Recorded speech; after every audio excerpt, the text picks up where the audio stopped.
Right, everyone, we've got a special guest today, Briley. Today is very different to what we normally deal with. We're dealing with mental health, suicide, and grief. Definitely. So, I first met you when we were at a Stephanie Carr show. Yes. And Stephanie come up with quite a lot. the other side for you. Yeah. And for those of you that don't know Stephanie Carr, she's a psychic, and we was at an event and your sister come through. Tell us about that. Well, it was a bit surreal, really. It was crazy. We lost Emma in 2000 and, hang on, let me get this right, 2019. And then my other sister Kirsty in 2019 as well, 3 months later. Wow. So that was a bit mad. Wow. So if you take us back to the beginning, from like your early memories of all of this, before your sisters committed suicide, was you aware that they were struggling? Is this something that you'd picked up on? Well, me and my sisters hadn't ever grown up together. They lived in Bristol, and my dad met my mum through lorry driving into Felixstowe, so he's a bit of a player away. Gotta love the docs. Gotta love the docs, yes, all of that lot. But so he met my mum there, and then Emma was only 3 months older than me, so her birthday is 27th of October. So this would be your half-sister? Half-sister, both of them half-sisters. So Emma's 3 months older than me, 27th of October her birthday was. And then, Did being 3 months apart, did that make you close, or was that like you were two alike? Close. It was we were so close, and we were so alike as well. Nice. It was almost like we were twins without being twins. It was strange, but it was good. Yeah, it was good. It was strange, but yeah, we only met when I was 16. My mum found them on Facebook, so we kind of had a relationship from there. But it was very difficult, very difficult. So you was young when they met, and then they separated, and all your mum went off? My mum and dad was never together. Oh. So he's always had this family in Bristol, and it's always been me and my mum. And then we met when I was 16. Which I only met Kershaw. Well, I met Kershaw first, not Emma, because Emma was really close to her mum, and obviously it was like me. I was the other child. Yeah.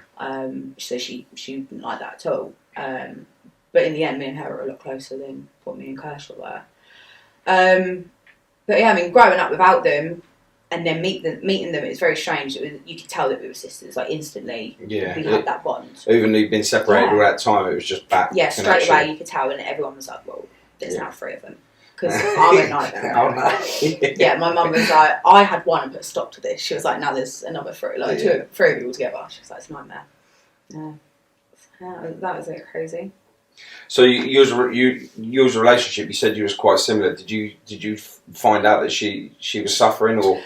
Yeah, so as we got a relationship over the years, her mum then passed away probably about 2 years into me knowing her, which affected her massively. She was obviously close to her mum. Yeah, so close to her mum. She was her mum's carer, and my dad's always been an arsehole. Always been an arsehole. So she was there for her basically throughout all of that. So then after her mum died, she was like, I just feel like I'm existing, not living. Yeah. She was like, I just have no purpose here. Well, if you spend your waking day looking after someone, and then it just gets took away from you, there's nothing there to feel. Yeah. And throughout that time, my sister Kirsty was a tearaway anyway, and she had a daughter who ended up living with Emma, which was the daughter that they were talking about on, Stephanie Carr was talking about on that medium night. She was like, there's kids and they're okay and all of that. She was like, that's part of them. So I had like 4 nieces and nephews all together. The ones that she said were in care. Yeah, were in care, yeah. So yeah, I mean throughout the time she was existing, not living, she then started struggling really badly. Her mental health been all over the place, drinking a lot, drug abuse, heavily on cocaine, so her moods up and down all the time. So she was constantly on a come down, feeling shit, crying, but she would then go and buy more because that then makes her happy. Did she know her dealer? Yeah, they were all local people. They shouldn't have done it. They were friends, but to them, they probably just didn't really give a shit, did they? It's money. Money, and they don't care. People that do drugs. And this is what I didn't get either, because she used to tick a lot of it. So I didn't understand where that came from, or like kind of what happened with that, because they'd just give her it. So I don't know. Yeah, that's a debt wipe clean. Yeah, so I don't know what was going on really. Do you know how much drugs she was taking? Oh yeah, I mean, I remember I turned up at her house one day and she'd probably gone through about 3 grams in a day, Really? just sat there on her own. Just on her own, just on in her the own. house by herself In a house and everything? yeah. Wow, that's a trigger. That is like, that's... And that was all after her mum had died, and she didn't have anything else. Like, no. Did you just put that down to her just struggling because her mum had gone and didn't think that it would have gone as far as what it did? Yeah, definitely. I mean, everyone knew that she was depressed, but no one knew it was like that at all. No one knew it was that bad. Problem is, when you got a family member that's on drugs, like my brother used to take drugs, and I used to get so pissed off with him, and no matter what I'd say to him, the drugs come first. Yeah. And I know that he didn't love me less, but I just know that it was like, I promise I'll give up, I'll do, I'll try, I'll do this, and you stop believing what they say because you don't see them putting into action what they're promising. It's the way so you end up getting really annoyed, and you say stuff. Yeah, you resent them. Oh man, the last words I said to my brother, it was just disgusting. And I would, if I'd have known that was my last words. Yeah, of course, you'd always change it. The thing is, you can't live on what ifs. And you were living in that moment to try and change his life. Oh, so everything that you were doing was to try and change that person's moment. I mean, the things that we felt like, when I was cleaning out of our house and I was pulling out like sealy bags out of her drawers and sealy bags out of the car, and I was like... Empty ones. And I was like... And they'd be ripped apart, she'd be like ripping them apart. Like need it, yeah. Licking the bags, and like you'd see like bits of... I've got goosebumps thinking about it, but like you see like bits of like saliva on the side of the sealy bag, and you're like... You were chewing at the bit to like get that last little bit out. Desperate. And it's like, you were struggling so much to have to do that. And a couple of weeks before she actually killed herself, the final moment, she'd slit her throat. And her boyfriend and my dad and everyone had gone round there, and there was blood up the walls. It was like a crime scene. It was insane, I reckon. And we were like, she needs to go, like she needs help. And even then, the mental health team didn't section her. They didn't keep her in.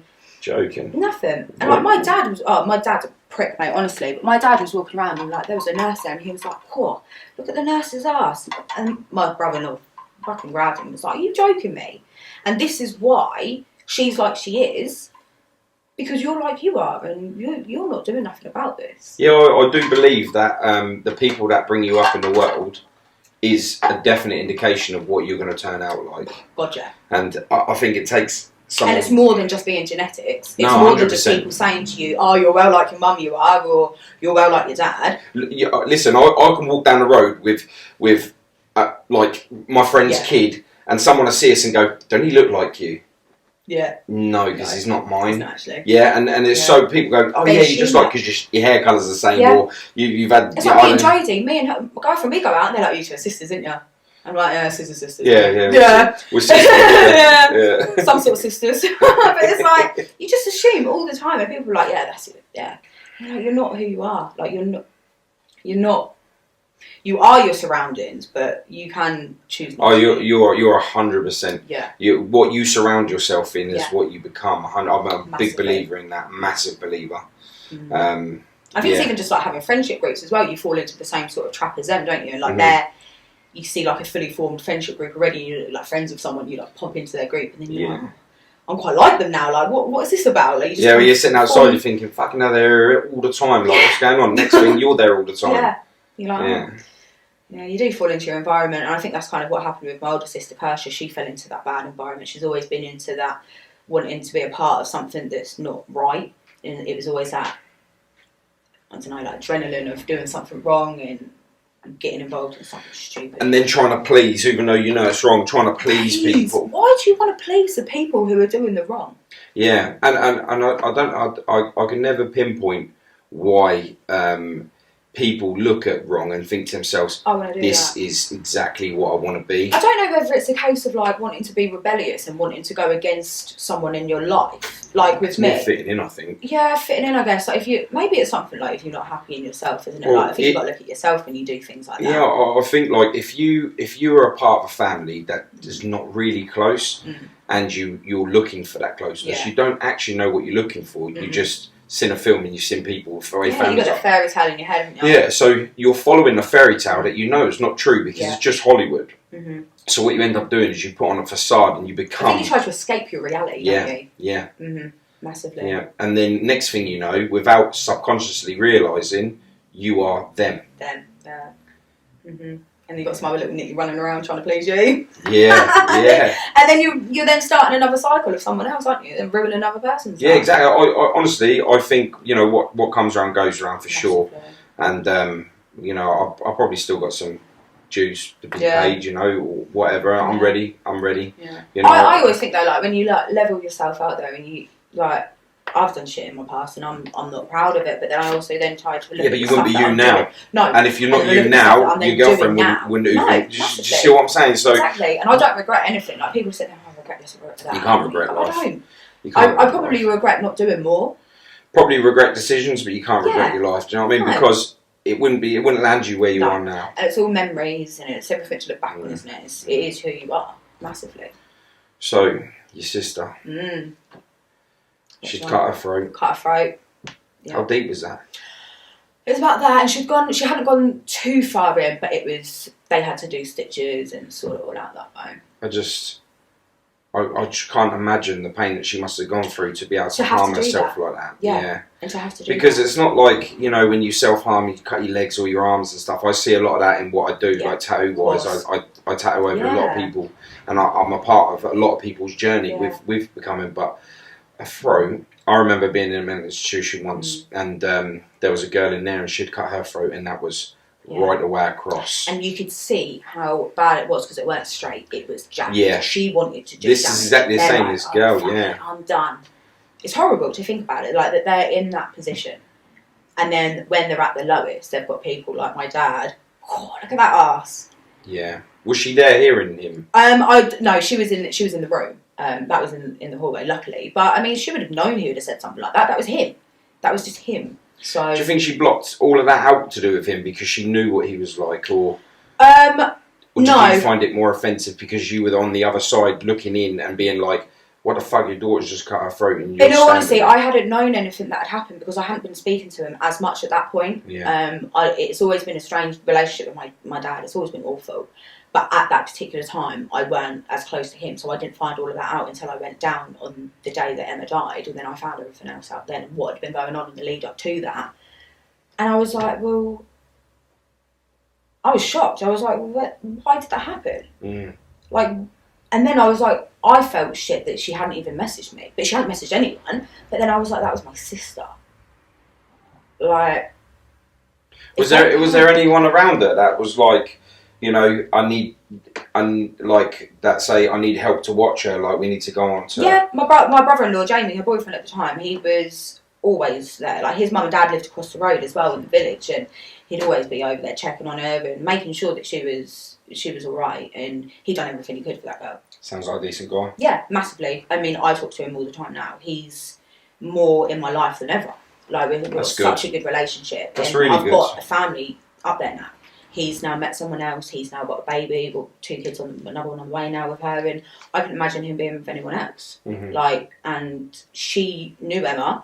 It's such a small village, and everyone knew everyone, and everyone's accepted it now. Like, everyone's moved on, and I think that's because we know Emma didn't want to be here no more.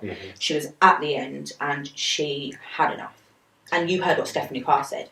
She was like, "She's okay. She couldn't do it no more." I've got goosebumps thinking about it again, but like that's what she said. And we all knew when the message come through, like I didn't know her, but when the message come through, I felt like that was genuinely she was getting that message across to you to say that I didn't have no choice. Like through everyone else's readings, I remember like you could hear like a couple of whispers and people were talking about, but honestly, when she was doing my reading, I had that tunnel vision, and I was like just so focused on her, like you could hear a bloody pin drop in that room. Like it was such a strong reading. I felt that I don't think that no one else knew anything. I was a character. Like I'm loud. Yeah. And when that come on, I just looked at the table. I looked at my drink that was sitting there, and I couldn't. Like I think if I'd have looked at you, it probably would have been. I'd have probably been like, whoa, because you know, getting a message that it hadn't come round to me at that point. So getting a message, I really was like. Wow, good. So I went there that night and I was happy to listen to everyone else. I walked in that room and I was just excited to be part of someone else's experience. Yeah. And when she looked at me, she was like, "You." And I was like, oh, I felt like being called out like a teacher at school. She was like, "It's for you." And I was like, oh my God. I looked at Joji and I was like, "It's Emma." Because when she said it, I'm picking up on the young girl suicides, and I was like, because my nan had only died on Christmas Day as well. And I was like, my nan's going to come through if anything. And I was like, it's such a recent thing in my head. And I just didn't even expect Emma. And then I was like, shit. And it was only that day that me and Jodie said about it. And I was like, oh, God, imagine if something like that happened. And we were joking because obviously with Kirsch's death, that was all quite suspicious. And we didn't know kind of like how she actually died. No one does. And I was like, imagine if that come through and I'm in a room with everyone. And like that come out. I was like, how do these things work? Yeah. And then everything come through. And I was like, that really does work.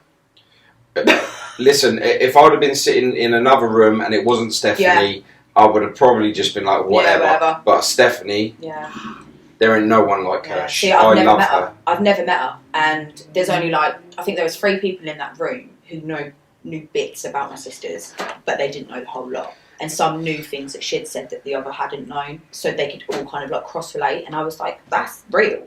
That shit happened. My mum and that lot went to her before, and I didn't believe in none of it. I didn't believe. I was a non-believer, and they turned around and said, Stephanie turned around and said, in February, the police are going to be at your door. It's quite serious. February, my brother died. Yeah. Then I went to see her under a different name. Yeah. Didn't tell her nothing. Mm-hmm. She called my name out. She was like, Dean keeps talking about someone called Paul, who is it? And I was like, it's me. And she was like, you lied to me. Let's stop this a minute. Like, she was like... It was like Jodie's auntie, she's got her blocked on Facebook, or she's like got her like hidden. Sonia's got everything hidden. So like, I think she can't see anything. So she knows if she does go to She is not lying. No. Stephanie is not lying. Yeah. We all went to Barcelona, and we was in Barcelona, and every time I go to a country, I'll go into a church. Dean liked Barcelona. He went there once before, and I went into this church. It was the best, nicest church in Barcelona that you could go to, and I went in there. I lit a candle, and I had no reception, so I couldn't post it. Yeah. And then I forgot to post it, but I lit a candle for him. We all did, and then we come back, and no one posted because I was the only one that pulled the camera out and took a picture. Yeah. We come back. When we come back, we went to one of her events, and she come over. She didn't speak to me whilst I was in there, and she called me over, and she went, "The candle you lit in Barcelona?" I was like, "What candle?" She goes, "You know, Dean was there with you." And I was like, "What the fuck?" Like, she would not have known that. She wouldn't have known that unless she was there in Barcelona, because nobody apart from us that was there knew. She knew the church, everything. And it's the same with like the kids as well. Like when she was like, there was a kid that had to go and live with her or something, and I was like, yeah, Ruby May. And that's kind of how me and my dad then got back in contact, because Ruby May then, Kershaw moved to Wales, I think, started another life in that, and her kids took him to care. And they lived with my dad, and Ruby May lived with my dad and Emma for a little bit. And then when she went, they were like, oh, we've lost someone, we've got another daughter. Like my dad was like, I've got a daughter out there. And that's when we all started talking again. So crazy. So after your sister had cut her throat, and you said that they wouldn't take her into the mental institution or anything like that. Did they tell you why they wouldn't? I didn't. I think that was a lot of conversations with my dad, and I don't know whether he was like, I know cutting your throat is huge, but I don't know whether it was a case of he was trying to say that he was there and brushing it off a little bit, and he was going to do more. I don't know whether it was a case of that or not. But either way, 2 weeks later, she was dead. So, talk us from that point where she cut her throat to the time that she actually killed herself. Like, what was everyone like after she'd cut her throat? Was she on like mad watch? Like, how did this happen? they were on. She was definitely on watch. And then I think she was getting better. Like, she seemed better in herself, and I think she played us because she was going to do it again. She didn't want to be it. So she was going to do everything. She played everyone. Yeah. Like, you try and tell someone to do something when they don't want to do it. You're not going to... I think when your mind's made up, your mind's made up, and there's cut your nothing... fucking throat. Yeah. You're not playing around. Like, you're not taking some paracetamol. You're not doing... Yeah, like take paracetamol and ring up and go, I've just took some tablets. Tablets. Like, and then you've got enough time to get there. Yeah, we're not doing that today. Like, she's fucking blading it, and she's getting in there. She didn't. She got saved. But next time round, she was going to. And she did. And I think that's why we were so accepting of it, because we knew. She had to go. She had no other choice. She was in and out of work for all these years. She was just never happy in herself. What work did she do? She was always in customer service. She tried beauty for a while. She was amazing at beauty. She loves it. So it's all like serious happy people skills. Yeah, she was an amazing person. She was like me. Honestly, mate, she was me. So to then have me go down that route, you'd be like, whoa, like, what's going on? She was always the life and soul of the party. And she mastered it very well. Sometimes the loudest ones are the ones that are suffering the most. Massively. And I am that person as well. Because you speak to Jodie, we've been together for a year, and it's only been now that she's been able to get anything out of me. And that's since my nan's gone, and then I've had to soften up to my emotions because I've turned everything off. And since Emma and that died, I did go downhill. Yeah, that's bad news, because that would send you on the same trail as what your sister's. And then after that, like after Emma went, it was a case of who's going to go next, my dad or Persia? Because my dad was then playing the sob story and playing the half-assed parent, like, oh my God, I loved her so much and all of that shit. So he was then not working, he was going down this depressive spiral, and I was like, well, who is it next then? Do you feel like he was using this to be able to gain? Him and his missus, they were awful. Really? Awful. They lapped it up. But how can you tell someone that it's not bad that their daughter died? Do you know what I mean? Like, how can you turn around to them and be like, you're milking this now, aren't you? Yeah. You can't. But to me, I was like, you're a piece of shit. Don't fucking talk to me. And that still stands today, yeah. I would never, ever have a relationship with that bloke again. I tried afterwards, because I was like, well, I've got to be there for them. The day it happened, I shot straight up to Bristol, dropped everything, went up there, and I was up there for about 2 weeks in the end. My whole life was on pause for them. And then I come back and I was like, why did I do that? Why did I do that for my dad? And then I was like, no, I've done that for Emma and I've done that for their family. So then I was alright. Yeah, the great cause. And then I got a phone call and I looked at it and my brother-in-law rang me, and it was 3 months later, it was December, I was sat in Bath. And I knew someone had died. And I didn't know who. And I just answered the phone and I was like, who is it? And he was like, it's your sister. And I just knew, because it was, I don't know. I just knew. It was a waiting game of who next. Really? And I don't know whether my dad was like that because he was actually guilty, and whether that was genuine emotion, and whether he was genuinely depressed and genuinely heartbroken, but was it for show, or was it because he felt guilty? Because he knew what he'd done. Unless he admits to his feelings, I don't think anyone would ever know. I mean, never. I mean, like Emma, don't know why, worshipped him. He'd come round and she'd be like, oh, my daddy's here. And she's like, she was a 25-year-old girl, and she's like, my daddy. And everyone in the pub, like, it's such a small local village, everyone knew everyone, and it was so close to her. And they'd be like, oh my God, it's her dad. Oh, Mark's here again. Oh. And like, they'd turn their back on him because they knew what he was like, because he'd been in the village for so long, and they could see him poisoning her with his self. Like, Christmas days, he'd be like, yeah, I'll be there, yeah, I'll be there. She'll do the whole house up, Christmas, lunches, and wouldn't turn up till like 3, 4 o'clock. And then she sat there crying over her dad. Where's my dad? Where's my dad? And she's so fucked in the head from her mum dying, and then him not being there for her, having affairs and all sorts. And I think you do need to step up a little bit. If you lose a parent, the other one's got to step up a little. You'd like to think. Yeah, I mean, maybe he's fighting his own demons. Well, this is what I think. I think he just generally got so, I don't know, maybe guilt ate him up, that he knew what he'd done. He weren't there for her, and he'd fucked her up so much. Maybe as well, on top of that, is like you expected him to do something different, and he didn't. He just carried on being him. I don't know the guy, so it's hard for me. But then it's like, well, did I really expect anything different? Because he'd done it for me for years. He'd never been in my life. Exactly what I mean. Do you know what I mean? Like, you're very aware that you've got a child. Yeah. But then I then did see their toxic side as well. So I do know that it 100% wasn't him. But you can try more, or you could try more. Everyone could try more. Everyone. So much more. And then I think when Emma went, he then tried to pump all of his time into Kershaw. And then he was over her so much. And I was like, well, I'm here too, hon. Yeah. Because it weren't a case of we then stopped talking after Emma died. It weren't a case of like, well, I'm not going to talk to you again. We then built a relationship again, and I was there for them. So then Emma and Kershaw, them. Did you feel like they were like more weaker than you? Oh, God, yeah. Because they grew up with him. Do you think that he maybe thought that you were strong enough to deal with it and you didn't need him? Yeah. So he focused more on I've always said that, and because I've got my mum and my nan. Well, I had my mum and my nan. You seem like a strong person. Yeah, massively, and I think it's because I've grown up with only my mum and my nan. Yeah. And my mum's disabled. She's got one leg. So from me being born, I've had a disabled mum to look after and to help. So I've always kind of had like the old head on my shoulders. And then I've never had young kids around me. I've never had siblings. I've never had nieces or nephews. And I've never had that, not immature side, because I could be immature as fuck. You'll end up being cat lady. Yeah. You just get by loads of cats. See what I'm saying? I'm going for cats.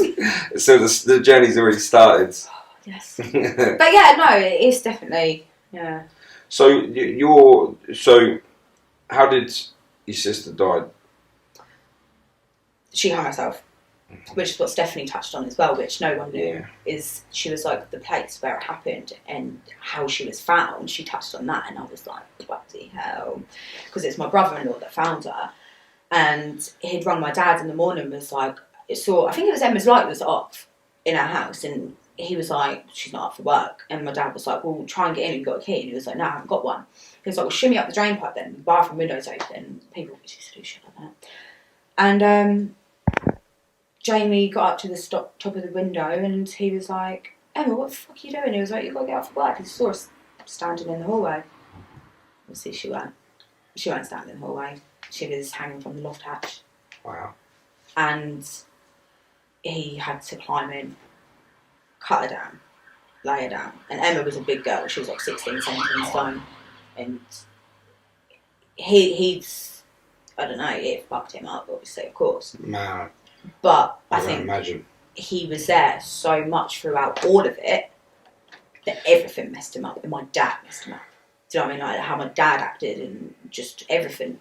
Do you think he was just waiting for... Do you reckon he knew that something like this was going to happen? Yeah. And he knew. Semi-prepared himself? Yeah. I don't think you're ever prepared for it. No, you're not. You can prepare yourself as much. Like if someone you know has got cancer, you know they're going to die. And you're like, right, it's happening. I'm they're not going to to sort this. Yeah. And then it happens and then you're like, what the fuck? Yeah. But then, we then looked at it as cancer. Because you can see her deteriorating. Mm-hmm. You can see that life changing away. You can see everything not becoming fun anymore. So in a way, after she slit her throat, we were like, it is a waiting game. And it is a case of she's got so long to live. Mm-hmm. But you don't know what day it is. You don't with cancer. They slip away. And it was like that. But the day before she died, she went out with all of her friends. They were all at the pub. Had the best day ever. No one would have known. Yeah, I've done a lot of work with people that that have killed themselves for suicide, and the last day they just like be having a laugh and everything's great, and then they'll say goodbye or they randomly phone someone that they don't normally speak to and just have a long conversation, and then you wouldn't have thought it. And the amount that she used to drink and do drugs, barely anything was found in her system that day. On the coroner's report. Clear. Which is what we then went back to. She had to do it. She was so short. Try fucking hang yourself sober. And when you do it, you struggle. You get scratch marks. Yeah. So, like coroners say, when you hang yourself, you're struggling because you're awake. You know what you're doing. You're starving yourself of oxygen. That was probably the clearest thoughts that she'd had for a long time. Yeah. She was fine. She was happy. Which... That's really sad, isn't it? It's horrible. Like, it's sad that I used to think suicide was selfish. Yeah, I'm with you on that. But until it happens, you're like... They are at the end. You've got to wonder, like you have had to have tried every single scenario, everything to try and get yourself to where you are that day, to then be like, I just can't do it anymore. And that's got to be your last hope. Like, this is it. All I can do now is just go. And like, what was her thoughts when that was? Did she leave any notes or anything? No. Nothing.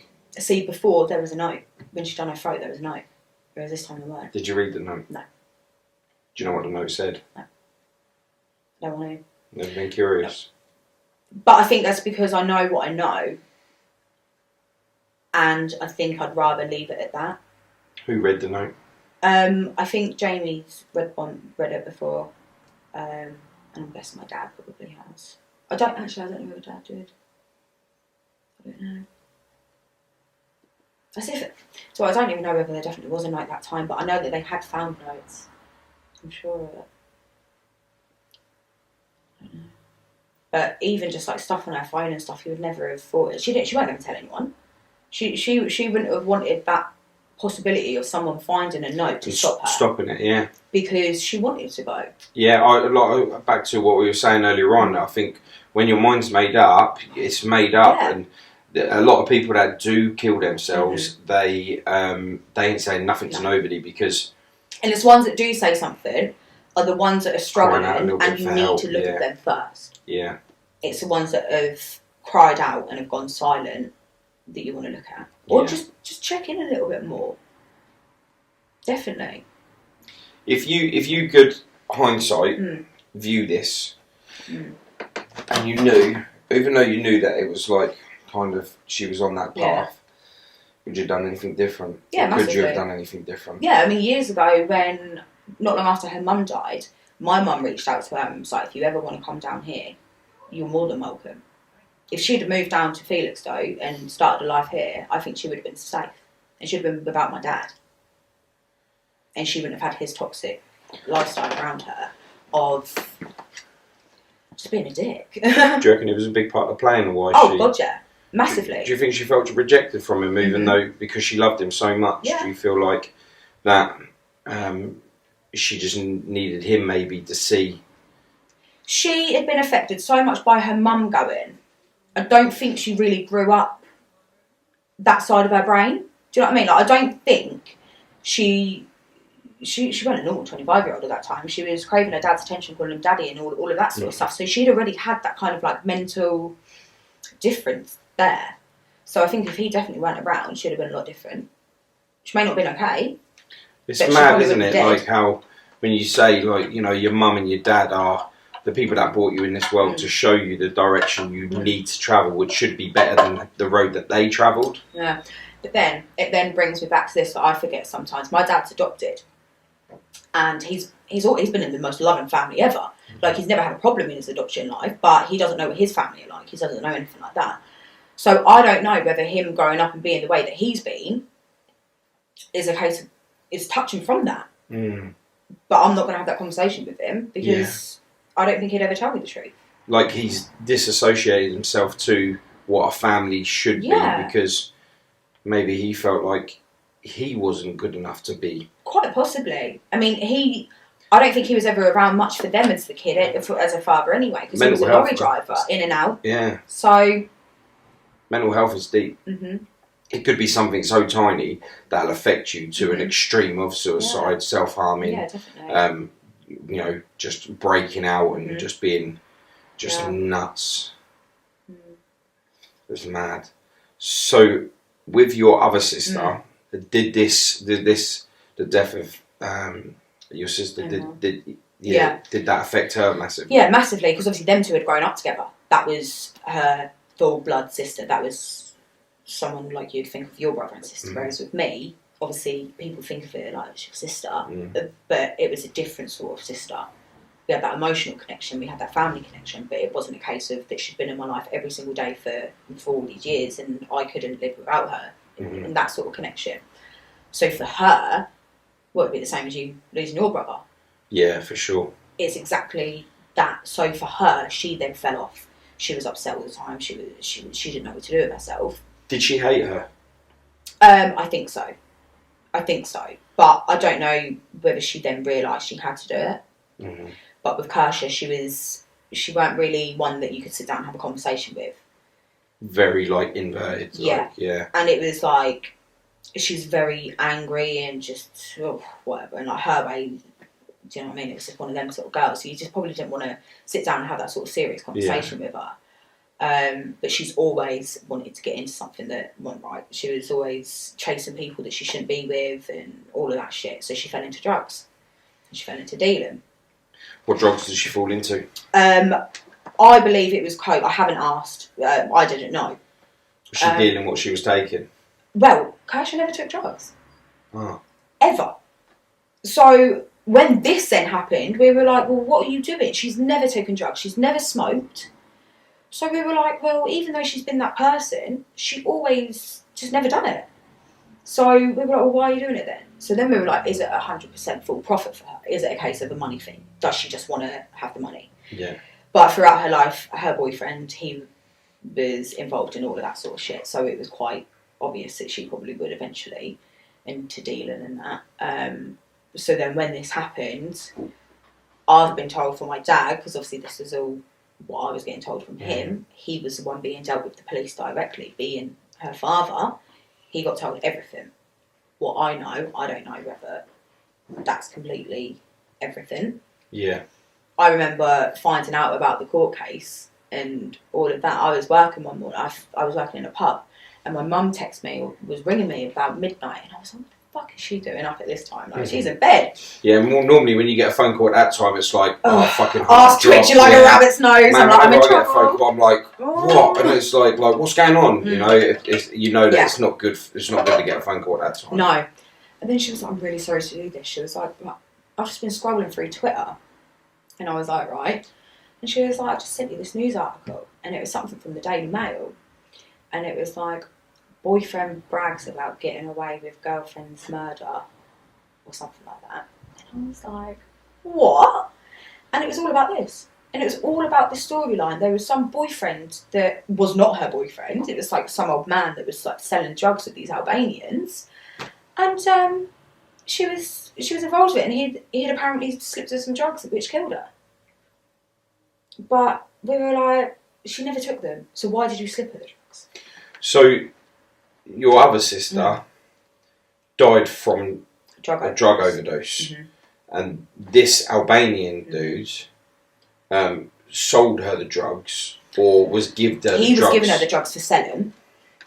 She then basically never gave them the money, which is what we've transpired into it, that she never gave them the money that she was owed, and they've gone in and done her. That's what we've been told. But their story is they've given her the drugs, she's taken them and OD'd. Wow. But because of her past, we were like, well, she wouldn't have taken the drugs. But then we're like, in that 3-month period, she could have easily have done it. A lot of people that I've come across in this drug world, and that from trying to help, have taken overdoses. Later you realise that it's kind of a lesson to learn that you shouldn't mess with us because this happens and we can get away with it. And there was obviously some grounds there for it, because the guy got arrested, and when he was released on bail, where the fuck is he? They ain't got him. They don't know him. They don't know where he is. Wow. So they've arrested him on the basis of this story that he sold to. Yeah.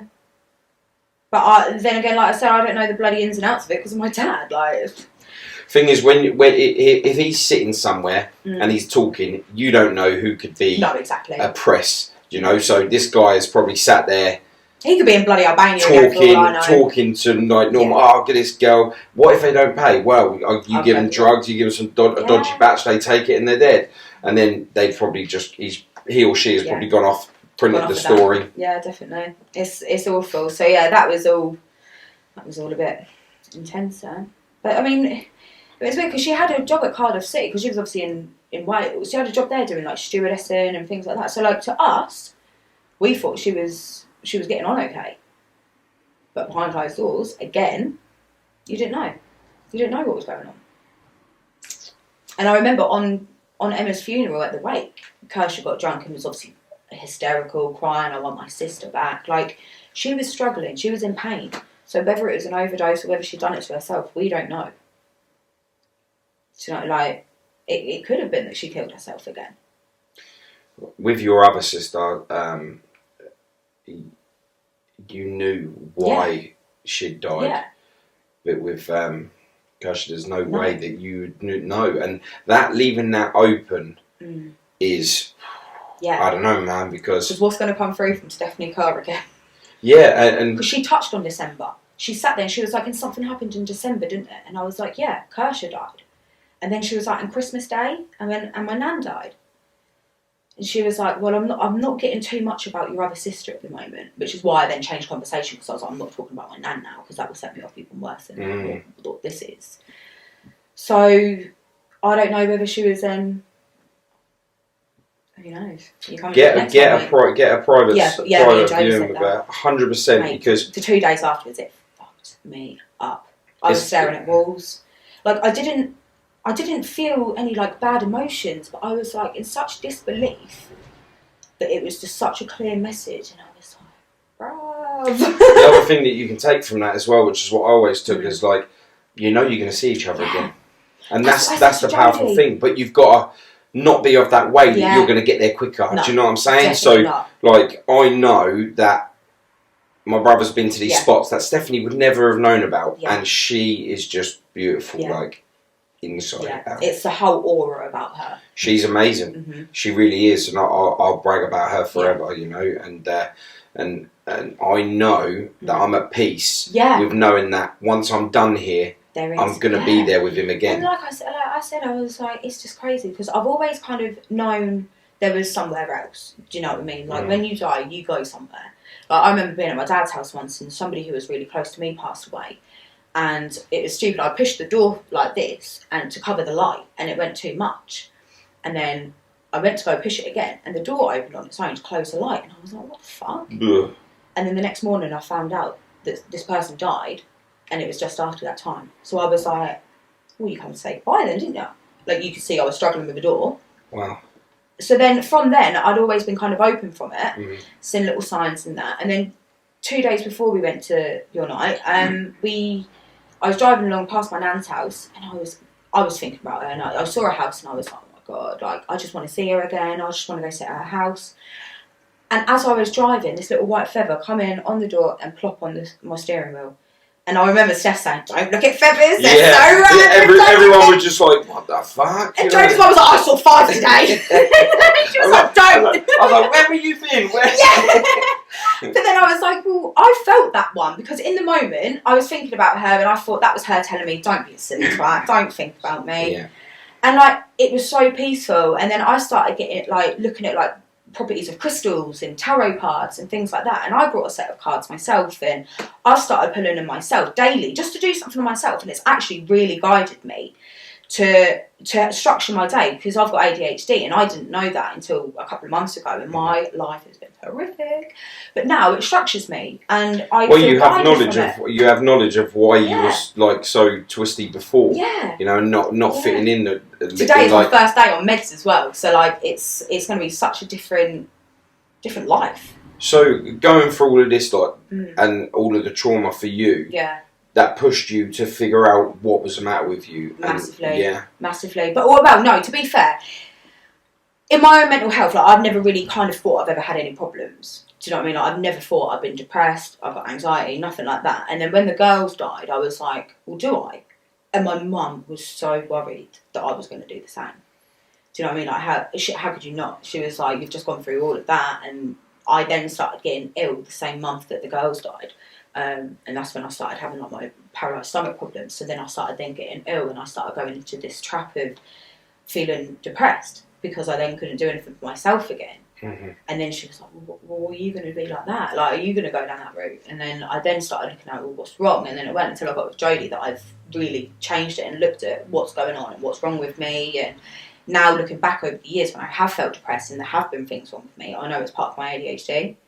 So that's now made a whole lot of sense. So much. Yeah. It's mad, but it definitely pushes you to sort yourself out and start to learn who you are.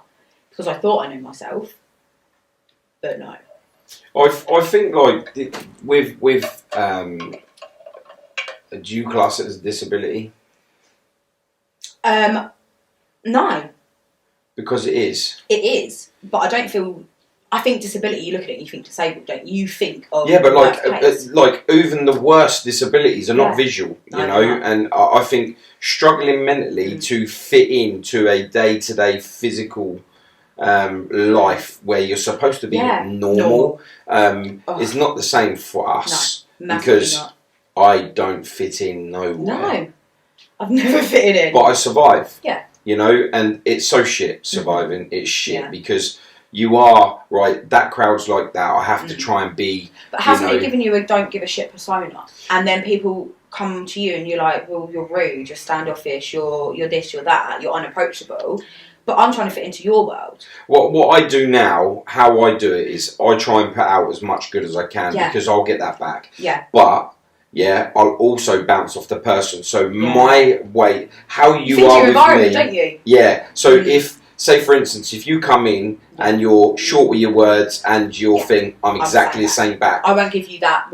So if you finding me offensive, I am just imitating you. Yeah. So like if you ever come and see me. And you're happy, like the first time you guys met me, I was at this night, and everyone was cool. I was just, bouncing with Stephanie because Stephanie, me and Stephanie got love. Do you know what I mean? And I bounced with Stephanie, so I'd have a little crack, and she knows how to take me. And then everyone else started taking me that way, and it was really good. It was nice. It was a really good crowd that night. I'm the same as well. Like I go into a place, and I think I don't know if it's because you feel like you have to try and fit in, that you feel that you're then more louder, and it's a comfort thing.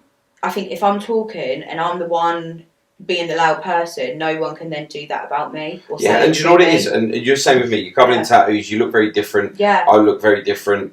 And I walk into a room. As soon as I walk in, I'm like, I am nervous. Yeah.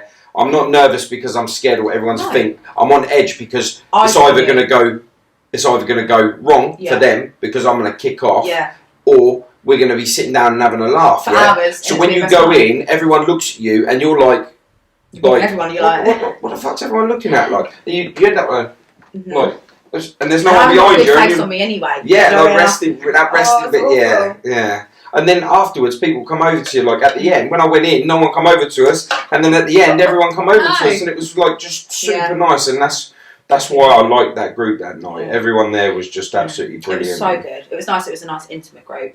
Yeah, because we're all interacting and laughing and joking. Like your friend that was at the table. Yeah. He was told that he's going to be. I'm so glad that happened to him because he was such a skeptic, and he was like, "Nah, I'm not doing it." Stephanie will drag. She dragged it out with him. She would not. She is. Yeah. That was fun. Yeah. That was good. Yeah. So finding out about getting your ADHD diagnosed, how long did that take? Well, I think I've only known for about 2-3 months that it could be that. I was actually sat on TikTok one night and I was like looking at this girl. It literally just come up, this girl with ADHD, and I was like, well, I relate to that. And I saw another one and I was like, bloody relate to that. Mm-hmm. And I started doing these online tests, and I said to Jodie, I was like, this makes so much sense. I was like, this is why I'm like I am. That's the one good thing with social media. Oh, it was YouTube, amazing. Everything like that, because if you're unsure, just have a little look. Well, do you know what? I started posting about it, telling my story. I sent 4 or 5 people the same test that I'd done. 3 of them come back to say that they had ADHD as well. And they've now gone off and got tests. I want to do this test. Yeah, it's just an online test. You sit there, you flip through it, say yes, no, yes, no, yes, no, and it gives you a result at the end. And I've now messaged the company who do it, and I'm looking to do like a partnership with them, so like we can do adverts and stuff and try to raise. I think I might be a little bit autistic, Well, I've done an autistic test, and I'm on the autistic spectrum as well. Really? Yeah, there's tests that you can do online that then gives you that result. I really do think, because when I go into things and I get obsessed. Yeah, you hyper focus on something. Oh my god! Yeah. And I don't just want it; I want it all. Yes. And I ain't just talking about cars or anything like that. Oh my god! I'll be like, some coins. Oh, that's cool. And then I've got fucking loads of them, and then I'm like, what the hell am I doing? Yeah. I'm it's impulsive, and you hyper focus on something, and that's part of my ADHD. Like I've gone through hobbies, and everything is just sat in the shed now because I've just got done with it, and I'm just like, nah. And just go, it's all trying to get it, and it's like dopamine that you're chasing. Yeah. So I then went to my doctor, and I was like, I think I've got ADHD. And they were like, what? And they were like, why do you think that? I was like, well, I've done some online testing, I've looked at it. And they're like, oh, yeah. And they were like, okay, well, can you just contact your school and get some reports? And I was like, school reports? Yeah. And I was like, I'm 28. And they were like, yeah, you need your school reports. I was like, from underpaid school teachers that couldn't give a shit about me. The ones that I used to push the chairs off the tables in lessons and used to write out Briley's been addicted today. Yeah. They're not going to tell you whether I've got ADHD. Yeah. They're going to tell you that I weren't paying attention in class, which is a form of that. And they will do that. Yeah, they just told me I was a naughty kid. But they told you you were a naughty kid. Yeah. And for me, I was being disruptive. I weren't paying attention. I was doing my work and I'd be looking outside. And I was branded as the naughty kid. And I definitely would say that my two sisters had ADHD as well. 100%. Yeah. And it is genetic. It is genetic, isn't it? Yeah. And my mum's done the test and she hasn't got it. So I could well imagine that it's come from my dad's side, definitely. Because the three of us were so similar, and Emma, impulsive, spending, debts, loads of problems that she had is all factored into the ADHD as well. So if someone is watching this and they feel like that they might have what you're saying, they can link with you. Like, what's your advice to them to I would honestly say go online and just Google what you think you have and put a test in. See if there's any tests that you can have a look online. And if it does come back to say it, then contact a doctor. Like, contact someone that you think is going to Even help if you. the doctor's rejected you, like they have with you. Yeah, this is the thing. They asked me to go get tests, get my school reports and things like that. And you can go and get them. You can contact your counsellor and get all of that. But for me, doing something is my problem. I procrastinate on it. I'll sit there and I'll be like, I know I need to do that. And I'll never do it. I would be like, what the fuck do I need to do it for? I've come to you. But this You're was the doctor, my you mindset do as well. it. I was like, well, why have I got to do that?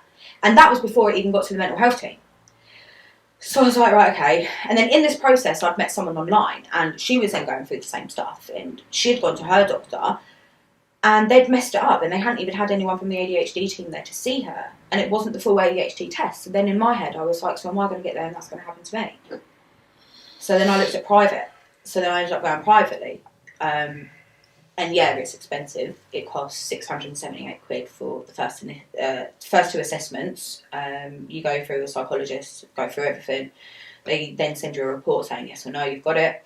And then the second appointment is with a psychiatrist to talk about your treatment plan and things like that. And then I've done that and then picked up my prescription today. 68 quid later. Wow. But money talks. Yeah, 100%. Like, how is that? Like, there's someone else I know in Felixstowe that she's now going through it, and they've done the same thing to her, got her test messed up, and it weren't a proper thing. So she's now sat there and she's like, well, what do I do? She loses the interest in it, or not interest, but loses the will to get herself sorted because of the obstruction she gets. Yeah. The NHS, or not NHS, the people who are there to meant to have sorted this out for her have just fucked up. And it's the same with Emma. She slit her throat, went into a hospital, they could see she's done that. Why didn't they section her straight away and say, you've got no choice to leave? Yeah, no, I've normally, if someone does try and commit suicide, they speak to the mental health team, or they call it a crisis team, and then they work out whether you should be sectioned or whether this is just a cry for help. So if you're saying that she played the system, it could have been where she was like, oh, I don't know why I did it, I'll never do it again. And they go, are you sure? And she's like, yeah, I promise I'll never do it again. It was stupid of me. I now realise they'll let her go. It's so bad. It's so bad, but what can they do? Like, straitjacket her, throw her in a padded room and just hope that one day she's going to get... Yeah, they should. But that's only because I've been affected by it. Yeah, but you said yourself... If I was in that situation... Once your mind's made up. You're made up. You can be in that padded room for like 4 years, and then come out. The second you get out... Yeah. That is the hard thing with mental health. Because, like, there is nothing getting through to you. There's a waiting list. Such a waiting list for you to be seen by anyone. And now we've just had the pandemic. Was she on any medication or anything? Yeah, with the she's been on meds for years. Like, whether she's taken them or not, I don't know. You say you've taken them. Of course, I mean, taking meds, I'm sure that if you was taking coke or like any class A drug, it would cancel it out anyway, surely. I wonder whether they can, like, maybe we could, like, find a patch, like a nicotine patch. Or, like, contraception injections. Do that with, like, mental health. Well, they've got antipsychotic injections. Oh, they have now, yeah. They've had them for a while. Yeah, they do work. They work really, really well. Yeah. The problem is, once you've had the injection, if it does make you dopey or they're giving you a wrong dose, you're kind of like, you're going to be monged for a while, It's just shit, they can't do anything that's like that. But then would you take it? I wouldn't. I think with some people, it can go through courts and you're forced. by law. It's You've especially got to have done so much to even get to that stage. Exactly. But then if you got to that stage, you're like, you're a bit unsuccessful now. Like, yeah. What are you doing? Like, is it actually a cry for help, or is it? You're too late. Yeah. Is it? I don't know. It's just such a grey area, isn't it? But for your dad, losing 2 of your daughters. Yeah. This is what I mean. Like, why are you now not talking to your only daughter? He's adopted. His mum's died. His dad's nearly dead. Who else have you got? Other than me? That's crazy sad when you think about it like that. When you lay it out like that, it's like, out of all the people that you've got that will love you unconditional, you've got one left of 3 that you brought into the world. Is there just you 3 girls? Yeah. Well, for that I know. Yeah. I could well imagine he's got more. But yeah, that's what I know. How does that make you feel? I think he's a dick for it, just because of how he's been with us. But then I know that he's not in their lives. Do you know what I mean? And I know that's why I'm like I am now, and I'm okay. And my brother-in-law says it all the time. It's like, you're like you are because you didn't have him in your life. You were the lucky one. I grew up thinking I was unlucky. How do you say you are? What? You said this is how I am. Like confident, happy, not depressed, not in that mindset the same as my sisters. Because I didn't have him around. I didn't have him being toxic around me. Do you know what I mean? So I haven't had his shit. So I'm different to them. Because you surround yourself, don't you? You are the people you surround yourself. So I'm saying, is this the front? Who knows? If I was to speak to your girlfriend, would she say you're a totally different person when the door's shut and you're not? Recently, definitely. I never used to talk. I was completely shut off from it all. I had no emotion at all. But then I don't know whether that was because of my ADHD, where it is part of that. And now I'm recognising it's that. So when my nan died, that was the biggest thing for me. Like, she was like my dad growing up. My mum and her used to share jobs. So one worked nights, one worked days. I'd be swapped over in a car seat in a car park. Yeah. Because my dad weren't there. So to me, it's powerful women. Yeah. You had some powerful women in your life. Massively. God, yeah. You know, for them to be able to network like that. Yeah. And you be happy right away through it all. Yeah, exactly. That's some powerful women you got in your life. And that's why I'm like this, because I didn't have him. Yeah. And unfortunately, that's why I'm not dead. And that's why I'll never be dead from them circumstances, because I couldn't do that to the people around me, no matter how much I'm struggling, because I haven't had that struggle that they had. So it's a completely different environment, massively. So if he does have any kids out there, we're the lucky ones that didn't get brought up with him. That's powerful. Mad. But then that's also massively impacted me, because I've never wanted kids, because I've got that attachment, not attachment issues, but that wonder whether I'd be like him. Listen, I bet you that there are so many people out there that will relate to that. Yeah. It's unreal. But for a woman to say that as well, like, how many girls do you know that would openly turn around and say, I don't want a kid, fuck that, because of how they've been in their past? Yeah. Women want kids. I know guys like that as well. Yeah. I know it's guys so much more easier for men to not want them. Like, women have got that motherly instinct and that womanly instinct to want to have kids. But that's impacted my relationship now, because Jodie wants kids and I've been like, well, I don't want them. Do you know what it is? I understand fully where you're at with it, but you see me, like, I grew up I had a loving family, but I was a very violent person, you know, and I've done a lot of shit, but fuck me, I've always wanted my own family, so I can hug my kids and I can love them and I can show them. I don't know if it's because I've never had any siblings. This is it, yeah. So I sit there and I think to myself, I'm not gonna put that out there where never's never. Yeah. I mean, I don't think I've never said never in a way. Now I haven't said never in a way. My God, it will change you for the better. But then I don't know whether it's because I'm like, well, I'm 28 and I know what I do to my mum now and what she has to put up with me. But now I learn it's because of my ADHD, and now I know it's because of that. and I'm starting to work out my own emotions and my own like attachment issues in a way, and like daddy issues. You know what I mean? For him, like leaving me and abandonment. So now it's a case of it could. And now that we're in that position where I've now sorted myself out, it's like, well, could I see that happening? Could I now see that because I know that I'm not him? You will definitely not be the person, because he's at the forefront of all of your thoughts. Yeah. So when you know that, you know, and say like you do something and you think to yourself, fucking hell, there's something he would do. Yeah. You literally divert down a different road, and you change. You're like, nah, I ain't about that. Like, I can't. And I think it's a commitment issue as well. Like, you're committed to that child forever.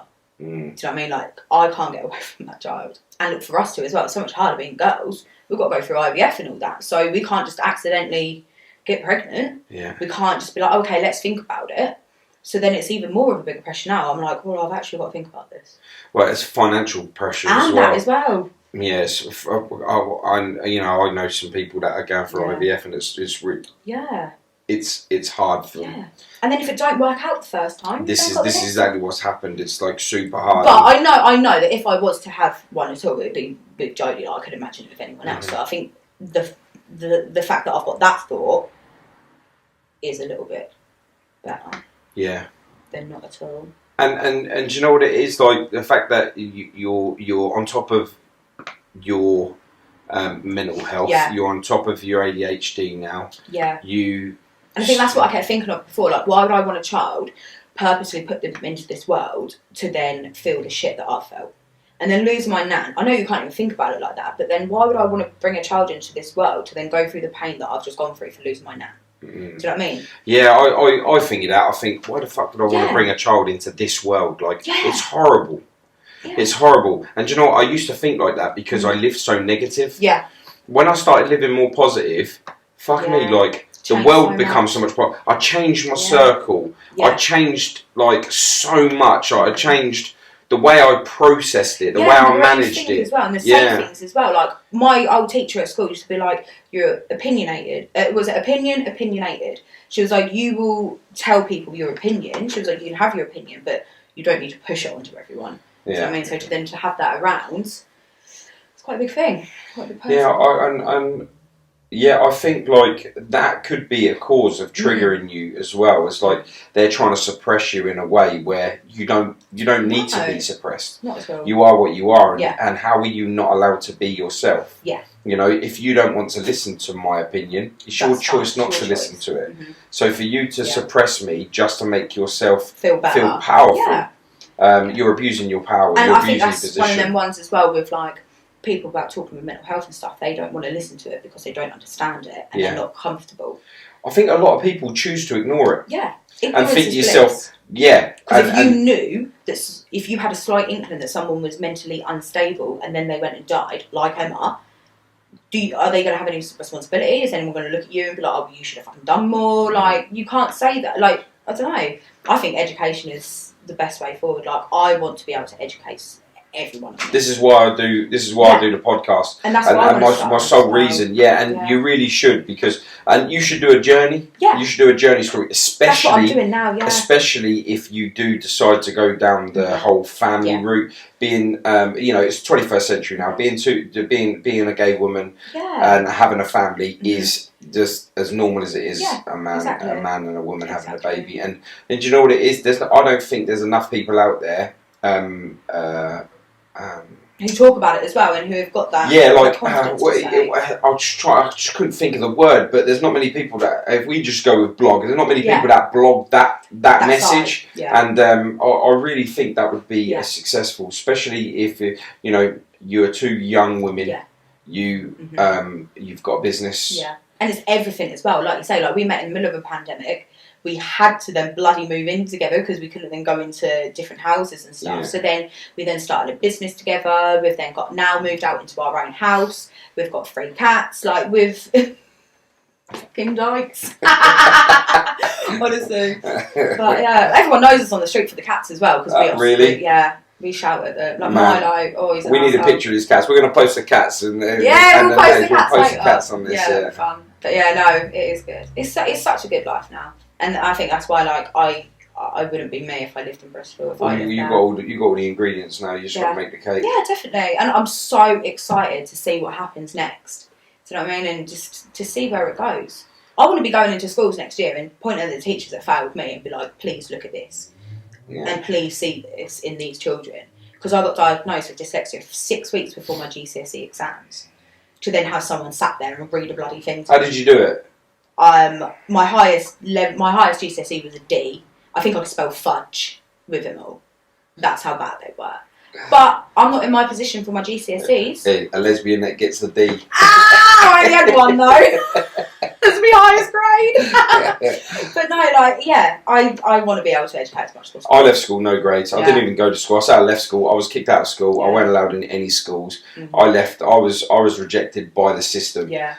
They failed me. I believe they failed me. They didn't. But then we can then help do that to someone else. Yeah, and do you know what it is? Like my mission to set up a life centre around my area and many more along the way.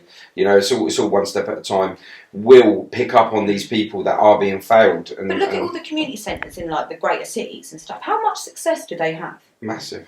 And there's nothing here for that. They talk about funding, they talk about staffing and things like that, but they talk about it, but that's as far as it fucking goes. And then they go and put water fountains in the town. We work for free. Our charity, we are free. We don't get paid to do what we're doing. And there's so many other volunteers out there that will happily help for free. Yeah. And I think, you know, the system is failing us because they're rejecting free work. They're rejecting it, and I think it is disgusting because. But then I think it's also a case of you're trying to help a situation that's too greater for them to want to learn about. Do you know what I mean? We've come across me and Jamie. You know, he's my second in command when it comes to me and the charity, and a lot of things I do is me and Jamie. It always is, and like when we go to these meetings and stuff, when we try and sort it, you know, we're talking to people that are highly educated, highly paid, and they've never been open to that, have they? They've never seen anything like that. Them and their people are never affected by what we live by on a daily basis, so they really don't give a fuck. And we have come across this a lot. And I am not quiet. No. I am noisy. Jamie's quiet, but he gets all the emails done. He's like the underdog that gets all that stuff done. I'm like that. Nah, not happening. Like I don't agree with this, and I'm like that. And he's sitting there. And he don't get shit done, does it? Yeah, no. But like, I wouldn't be able to do the second part of what I do if it wasn't for him, and he would never be able to do what I do because, like, he's not like that. Yeah. He's not like me when it comes to that. So. Team, it definitely, like with you doing it, if you've got a team, whether it's just one person or 100 people, you can push, and you will go, and we will be successful. I think you believe in it as well. Like if you believe in yourself and believe in what you're trying to educate, you'll be laughing. I believe in the rejection that I've got my whole life, and you know, I've got where I've got because it's been hard to get. You know, I've got no education. I can't really read. I can't write. You've had messages from me we're talking about this podcast. I cannot spell for shit. So you could probably read it because, you know, together we're retards. A couple of Winderlick or whatever, you know. But we'll be on a sunshine bus soon. Yeah, I'm telling you, I've got it, so it's over the road. God. But, you know, me up in it on the way here. But it's, I think people just overlook mental health. They overlook the dyslexia, and they just look at it and they brand you as a naughty kid. And then if you're a kid and you go for a test, like one of my sons, he's going through a test. My God, he's been going through it for a year for being autistic. But he's not like, you know, the rocking on the chair and stuff like that. He's like educational wise. He's well, I still don't even know. He's on the spectrum. I guess, so they say. I mean, me, I don't get it because he's like me. Yeah. So I don't think he is. But then, like I said to you earlier on, I think I might be. I don't know, man, because, like, I'm too far in my life and I'm too far positive. When we were younger, you didn't have any of these conditions. Like, boys had it because you were a little brat. And if I was naughty, I'd be sit at the front of the class, and you're like, all right, cheers. Yes, yeah. Make chuck the chair at you. Yeah. Fuck off. And get out. Yeah, you know, and that's it. They'd push you out the class and go walk around the hallway for fucking half an hour. At my daughter's school, that's in Felixstowe. Yeah, they've got like little rooms, little things where if you're struggling, you go there and you speak to they're like semi-social workers, or they're like semi counsellors and stuff. Yeah, like all that, like, and I think, so you're struggling in your class. What's home life? What's home life like? Yeah. And it's like, what the fuck has home life got anything to do with like why I can't read that? I can't read that because you are failing me at school. It's got nothing to do with my stuff at home. Like, you're not teaching me these words. If I'm not getting it, you'll put me down a class. Yeah. And then you'll put me down a class. And then because I'm not learning as quick as them, I'm going to be naughty. But then the teachers are also underpaid. Then they don't want to then have that they don't want to put that effort in to then make something better. Yeah, and do you know what it is with schools? What really fucking grates me is if it's hot, you still have to wear your blazers and stuff, yeah. And you're not allowed to drink and stuff, yeah. And you're not allowed to do this. If you do, you're isolated, you're suspended. You don't do as told. You get out of the class, you go and sit somewhere else. But if the teacher is hot, he's sitting there in his shirt or her t-shirt, sipping on their drink, sipping on their coffee. Like, how can you double standard that? And it's like the toilet one as well. That's what never got me. When I want to go to the toilet, I'm going to go to the toilet. You're not telling me that I can or can't. Girls, wee infections, bladder problems, like, you know, it goes on for girls. And then you have to then go to your nurse and then go get a bloody card to then be like, hi, I've got a timeout card. I'm allowed to do this. Yeah. I don't know. I think if I knew what I knew now about school, I'd have been even worse. So it's probably a good thing that I didn't. But then it's like, that's why if I had a kid, I'd be like, is it even worth having a kid? Because I'd be like, don't do that. Tell them to piss off. Do you know? It's I'm telling you, homeschool, there's nothing better than homeschool. You learn what you need to learn, you get your life skills, and you can focus on what you're going to be when you get older. They need to change the curriculum as well, because like, I haven't got here from anything in school, but I'd love to have known about mortgages and stuff when I was younger. 100%. Like, why you got to do, like, if you're not religious, you've still got to do religious education. Like, what is that about? Like, if I'm not gonna do that anything to do with religion. Listen, like I understand religion. I respect religion. Yeah. I don't follow it because it's not for me. No, but I'm not going to hate you because you are religious. Yeah, I've got lots of friends, Muslim, Christian, Jehovah's, all of it. I've got friends in it all. But if I don't believe it, why do you not put me from that? I think the schools like to kind of go off a script, and they're very scripted, and everything is very scripted. It's like, this is what's going to happen. It's like they get given a timetable, and it's like they get told what to do before the day. Do you know what I mean? It's almost like they all get together like, right, you're doing this today, you're doing that today, you're going to be horrible to Henry today because he's an arsehole. Do you know what I mean? It's like they're all told to them what to do. It's weird. How old was you when you lost your sisters? 3 years ago? 25. 25. And with your ADHD now, did that trigger more stuff, or? I think it triggered a lot back then, but it's only been recently that it's really, really been triggered. It's just my moods, my outbursts, it's just all sorts. It's crazy. What do you think's triggering it? It was my nan.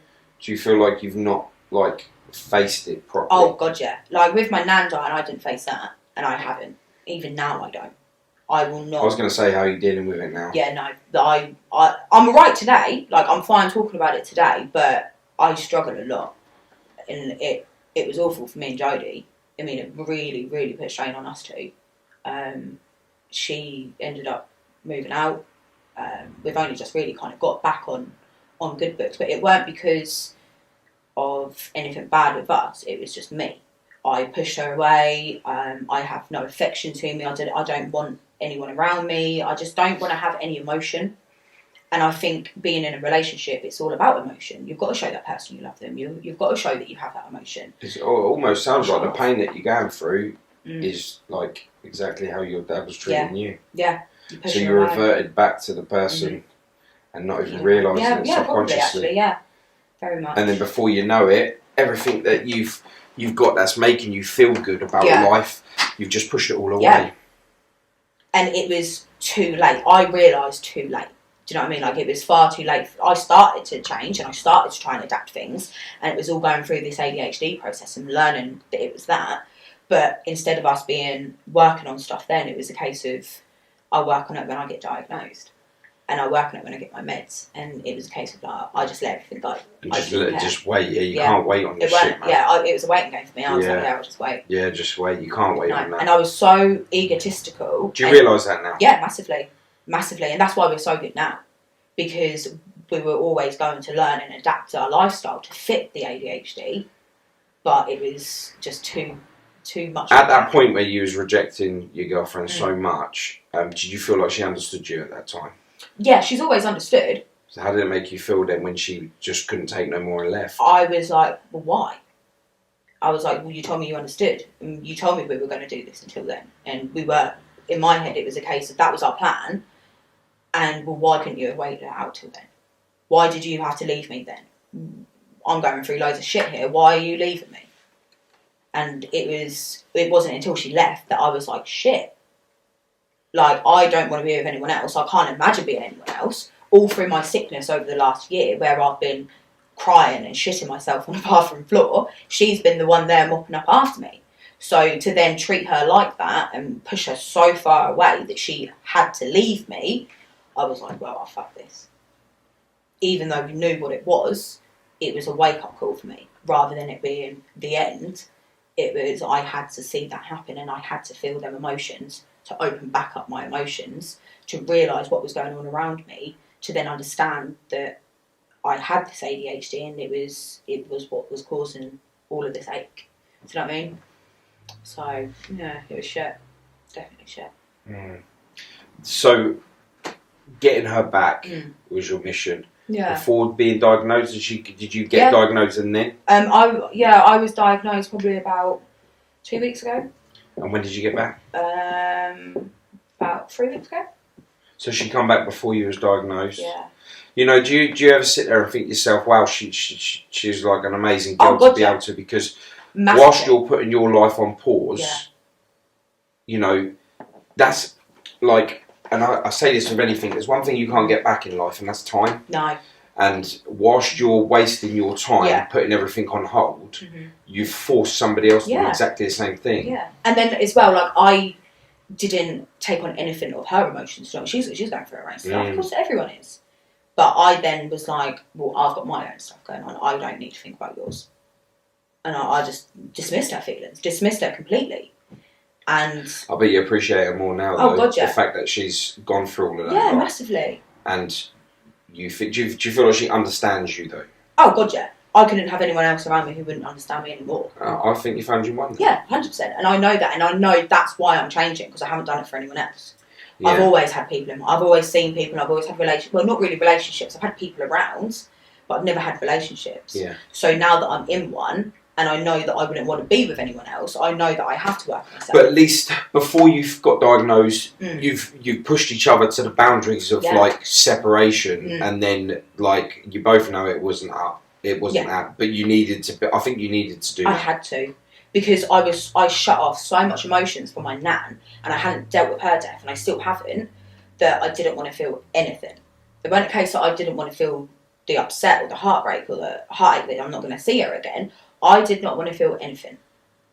I don't want to feel love. I didn't want to do. I was happy and I was getting on with my life and I was doing stuff, but I didn't want to feel anything. Because when I sit there and I think about it and I feel it, I don't want to feel that pain. Yeah. Who wants to sit there and feel the heartache of knowing that they're not going to physically see someone on this plane again? Do you know what I mean? I know exactly what you mean. Yeah. So to then go through that daily and then have someone else there that you've got to think about their emotions as well, and then you then have to work on your relationship. But I've never been that relationship person. Yeah. And I've been single for 5 years before Jodie. So I'd lived on my own, I've been on my own, and I'm older than her as well by like 5 years. So we had a very different life. So to then adapt to that and have someone there and then have to think about them, I was like, whoa, it's a lot. Mm. But it's only been in the last few But weeks. the good thing is you understand all of that. Every single level that you've just done there, a lot of people don't get all of that. They get the odd bits. Yeah, they can understand a little bit. But if I didn't know it was the ADHD, we wouldn't be together now. Because I'd be like, well, fuck you then. Yeah. You don't want to be with me, I don't want to be with you. Bollocks you then. I think that's part of the ADHD, just being able to just cut off. Yeah, it is. Like, you're hurt and you're sad and you wish they were there, but you could just be like, nah, fuck it. And that's going to be really hard for her to understand that your detachment so fast is there. That really is an illness. Yeah, but luckily we met on the basis of us being friends, and we met not long after I moved back to Felixstowe about a year and a half ago. So it was only about a year after the girls had died as well. So we met on a basis of she knew that and we spoke about that and we were friends beforehand. So I think from the get-go she's known that I've had quite bit of an all over past, I guess. Messed up. Yeah, and she spoke to me about her past as well. So we had such a good understanding of each other. And it's my first female relationship, and I can honestly say I could not think of being with anyone else, whether that being a man or a woman, just because of how much of the connection. Yeah, it's so different. Does she suffer? Yeah, mental health definitely. Yeah. So you both have fully understanding of the way that used to, which is why it's so sad that I wasn't able to be there for her in this last year. But you understand that now. Yeah, and I understand and that's a positive for her, because now you know that you just shouldn't get to that point again. Mm-hmm. And even if that means figuring out a way of like just separating the rooms or anything, definitely. Just for the night or whatever, just it's got to be better. It did only take 4 nights apart. So it wasn't long that we were apart, but she got all of her stuff and left, and it was that initial hit. And I was at the start, I was like, yeah, whatever, do that. Yeah. Go do it. And she was like, oh, I'm not happy anymore. I was like, aren't you? I was like, okay. But then I think it was because in the back of my head, I kind of knew that we would always be okay, because I knew that it was like part of this ADHD and that. But at that time, I was like, I just didn't want to try. I didn't want to care. And it weren't because I didn't love her. It's just, I didn't mind myself. I totally get it. Yeah. It's just, I just don't want to do anything. And I'm just... It's just such effort trying to do something. It's horrible to think like that, because she puts all of that into me. Yeah, and you have not only got a life together, but you've got a business together. 3 cats, Paul. And 3 cats. How do you split, like, if you had one each? That was the thing. But then how do you get, like, who gets the front and who gets the back? I had the cat, I had Millie originally, and then we got Milo, so I was like, we can't separate the cats. I'm obviously going to have them. So that was a bit of a nightmare. Mad. Yeah. Mad. So you just got your businesses. You set the business up in lockdown. In lockdown, yeah. Second one or the first one? We started in December, so 3rd one probably. Yeah, no, we did. Yeah, we started. At first, we just started making like knockoff T-shirts and stuff like. You can't. Edit that out. Yeah, edit that out, please. knock yeah, off. Them knock off Lucky 13 T-shirts. Yeah, them ones. We started doing little things like that, and then we were like, obviously my nan died, and I woke up Boxing Day. This is fun one for you. I woke up Boxing Day, 3 o'clock in the morning, and I wrote on my phone, put nostalgia on a T-shirt, and went back to sleep. And then there we are down. We've got a bloody shop. Really? What, you think that comes to you in your sleep? Yep. From my nan dying the day before. Oh, really? Yeah, it was the day before. Christmas Day, my nan died. Boxing Day, I woke up, wrote a note on my phone. So this is the name of your brand? Yeah, Nostalgia. Nostalgia. Mm-hmm. And it was all about being in lockdown, comfort, longing, nostalgic feelings, and just being in that comfort that no one else had had. Do you know what I mean? Like, everyone had been in that position where they were longing for their old feelings and just wanting to be out there and get back to their normal life and nostalgic feels. So that's how you describe your brand? Yeah. What comfort. Style? What style? It's, comfort? Streetwear, comfort. Yeah. So Jodie designs a lot of our stuff as well, because we've got a couple of like tattoo-inspired themes. Yeah. So yeah, it's good. It's all hand-drawn by us as well. Nice. There's not many clothes brands out there that are fully hands-on like you girls. Yeah, we make it all ourselves. We've got the heat press, we've got the vinyl machine. We literally start to finish. Yeah. We've got a factory in Leicester as well. Oh yeah. Mm-hmm. Yeah. That's good. Yeah. That's good. When I first started the clothes stuff out, we had all the press, and we spent many nights getting ready for shows in Mexico, and like, oh my god, it was just.